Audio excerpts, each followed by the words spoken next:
ফাতেমা আমাদের এমনিতেই খুবই কম স্পেসিফিক কিছু হলে রিলিজ হয়েছে সিনেমাটা। তো সেই তুলনায় আমি আজকে শো দেখতে এলাম।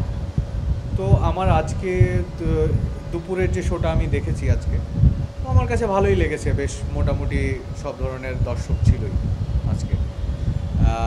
আর আরেকটা জিনিস হচ্ছে যেটা আমি আশাই করিনি, যে মানে এই রেসপন্সটা পাবো, যে রেসপন্সটা এখন পাচ্ছি, যে রাগীব চরিত্রটা একটু অন্যরকম হচ্ছে, মানুষ আমাকে ফোন করে বলছে যে হ্যাঁ ডিফারেন্ট টাইপের একটা সিনেমা দেখে এলাম। হ্যাঁ, কারণ হচ্ছে যে আপনি দেখবেন সাধারণত হুমায়ুন আহমেদের লেখা বই একরকম হয়, আপনি বঙ্কিমের লেখা বই আর এক রকমের হয়।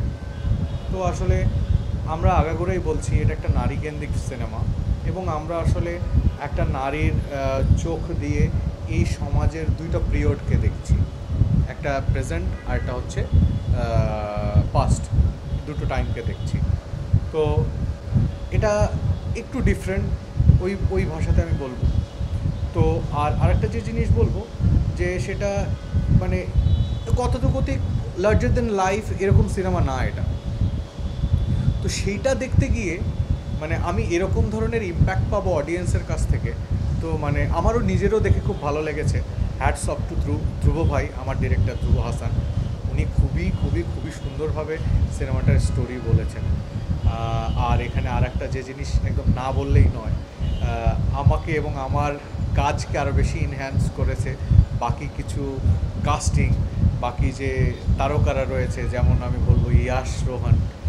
মানে ও যতটুকু কিছু জায়গায় নেগেটিভ ছিল, ততগুলো জায়গায় আমাকে পজিটিভ লেগেছে। হ্যাঁ, তো এইটা হচ্ছে ব্যালেন্স, দুজনকে সাপোর্ট করা। আর ফারিনের কথাটা বলবো যে ফারিন হচ্ছে পুরো ফিল্মটাকে ইনহ্যান্স করে নিয়ে গেছে। তো সেই দিক থেকে আমি বলবো যে মানে এখন পর্যন্ত যা ফোন কলস, এখন অনেকের সঙ্গে কথা বললাম এখানে এসে, তাদের কথাবার্তা শুনে আমার কাছে খুবই ভালো লাগলো।